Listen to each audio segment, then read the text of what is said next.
माँ पिताजी नहीं रहेंगे तब तुम क्या करोगी? सरकारी नौकरी में है, अच्छा कमा रहा है, आज जाओगी? आज जाओगी? हाँ तैयार है जाने। तैयार हो तो यहीं से जाओ। तुम्हारे साथ जाने के लिए तैयार है, आज शाम में चले जाओ विशाखापट्टनम। यहीं से ना, हम तो यही समझ ही रहे थे। इस वीडियो को देखा आपने? इस वीडियो में सिर्फ और सिर्फ एक छोटी सी बात क्लियर हो रही है कि लड़की को जाना है और लड़के को उसको रखना है, यानी कि दोनों एक दूसरे के साथ रहने के लिए रजामंद हैं। इतनी सी बात जानने के लिए इसमें कितना एक व्यक्ति ने मानसिक तनाव झेला होगा, कितना प्रताड़ना झेली होगी, कितना उसने संघर्ष किया होगा। ये बात जो है, ये बात जो आपने वीडियो देखा है, ये वीडियो हाई कोर्ट का है और यहां तक हाई कोर्ट में कोई व्यक्ति यूं ही नहीं आ जाता है, बहुत नीचे घिसा जाता है, बहुत ज्यादा अपमानित किया जाता है, बहुत ज्यादा उस पर प्रताड़ना वो हर प्रकार से टेंशन डिप्रेशन सब झेलता है। पहले थाने में रगड़ा जाता है, उसके ऊपर एफआईआर, मेडिएशन सेंटर, तमाम जगह, कई जगह उसको डांटा जाता है, उसको अब शब्द बोला जाता है, उसके माता पिता को गलत बोला जाता है। और उसके बाद फिर जब वहां से चीजें बहुत हो जाती हैं, फिर उसके बाद कोर्ट में आते हैं, लोअर कोर्ट में, और लोअर कोर्ट में वहां पर ये उसके ऊपर मुकदमा, मेंटेनेंस का मुकदमा, डीबी का मुकदमा, तमाम मुकदमा उसके ऊपर लगा दिए जाते हैं। फिर वो तारीख पे तारीख वहां मुकदमा करता है, फिर वहां से थक जाते हैं, हार जाते हैं, और फिर उसके बाद ऊपर जाते हैं, हाई कोर्ट जाते हैं। हाई कोर्ट में जाके फिर ये बात पूछी जाती है कि आप साथ में रहना चाहते हैं या फिर नहीं रहना चाहते हैं। यानी कि इस वीडियो को भी आप देखोगे ना, तो इसमें बराबर से आपने, शायद हो सकता है कि वीडियो में दिखाई दे रहे हैं, इसके पिताजी भी खड़े हैं लड़की के, जो कि कहीं ना कहीं अपनी बेटी को लेकर कोर्ट, इस कोर्ट उस कोर्ट में भागे भागे फिर रहे हैं।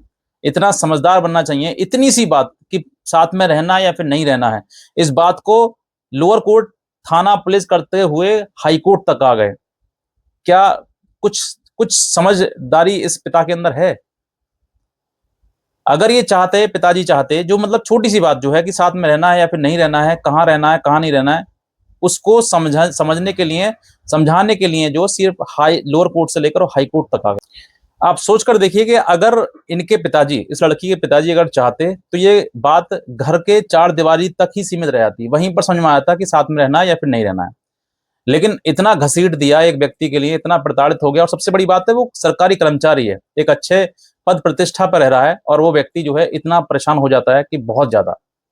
और हर व्यक्ति से वो चाह रहा है कि मुझे रहना है, साथ में रखना है, लेकिन ये लड़की जो है वो कोर्ट कचहरी भाग रही है। कहने का मतलब सिंपल है कि अगर साथ में नहीं रहना है तो बेहतर रहेगा कि आप अलग हो जाओ। लेकिन एक दूसरे को घसीटना, और कहता हूँ देखो, ये एक चीज ये भी है कि अगर ये पिता चाहते, इस लड़की के पिताजी चाहते, माँ बाप चाहते, तो मैं कहता हूँ ये वहीं पर दो चांटे लगाते खींच के इसमें, और कहते तो अपने पति के साथ में रहे, अच्छा तुझे पति मिल गया, सरकारी नौकरी वाला मिल गया, तुझ पर 4 रोटी बना के खाई नहीं जा रही है। लेकिन इसने ऐसा नहीं किया, इनके पिताजी ने, और पिताजी जो है इनके, उसको कोर्ट में, थाने में लेके जाने लगे।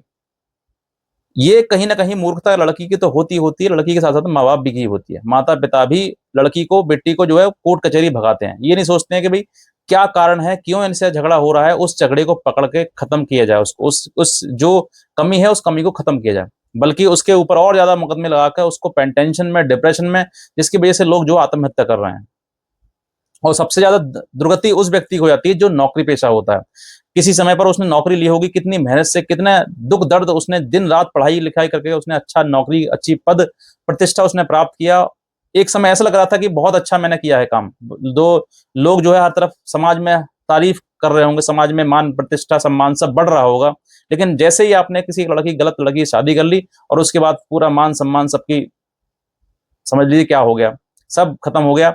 और अब जो है वो, जो एक समय पर जो नौकरी थी वो वरदान की तरह लगती थी, आज श्राप लगती है तुमको। क्योंकि कहीं ना कहीं वो लोग जो मुकदमेबाजी में फंस जाते हैं और सरकारी नौकरी है उनकी, तो उनसे आराम से पैसा उनसे लूटा जा सकता है बहुत आसानी से, क्योंकि सरकारी चीज है, छिपा सकते नहीं। तो इसीलिए सरकारी कर्मचारी होने के बाद ज्यादा मानसिक प्रताड़ना ज्यादा झेलता है व्यक्ति।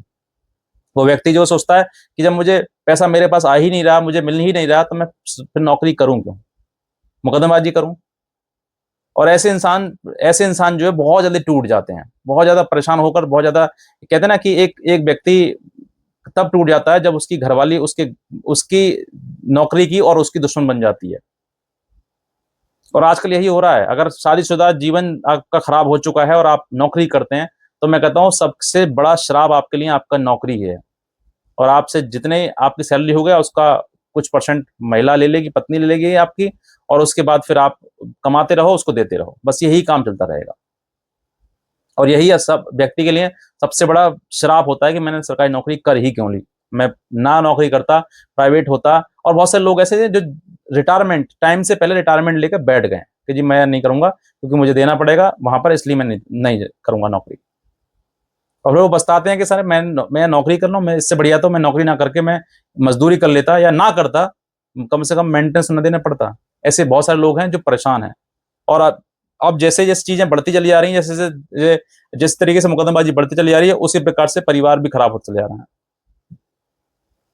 महिलाओं को समझना चाहिए कि भगवान ने आपको एक अच्छा व्यक्ति दे दिया, अच्छा परिवार दे दिया, एक नौकरी पेशा इंसान दे दिया, तो अच्छे से 2 रोटी तुम खाओ, 2 रोटी उसको खिलाओ, दोनों खुशी में रहो, आगे संतान पैदा करो, आगे उन बच्चों को भविष्य बनाओ।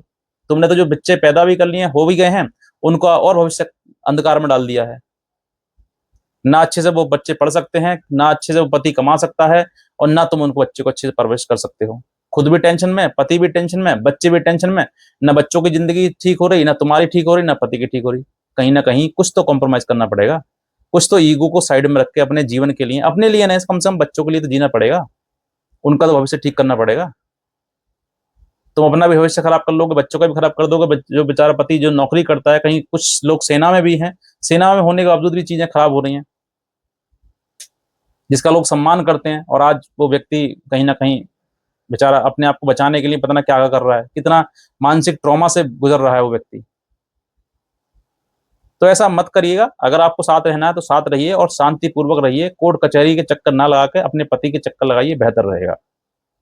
सबसे बढ़िया काम यही है कि अगर आपके पास बच्चे हो गए हैं और आपने अपना जीवन जैसा था वैसा पति मिल गया है, तो अब एक ही चीज अपनाइए कि भाई मैं अपने लिए नहीं, अपने बच्चों के लिए जीऊं।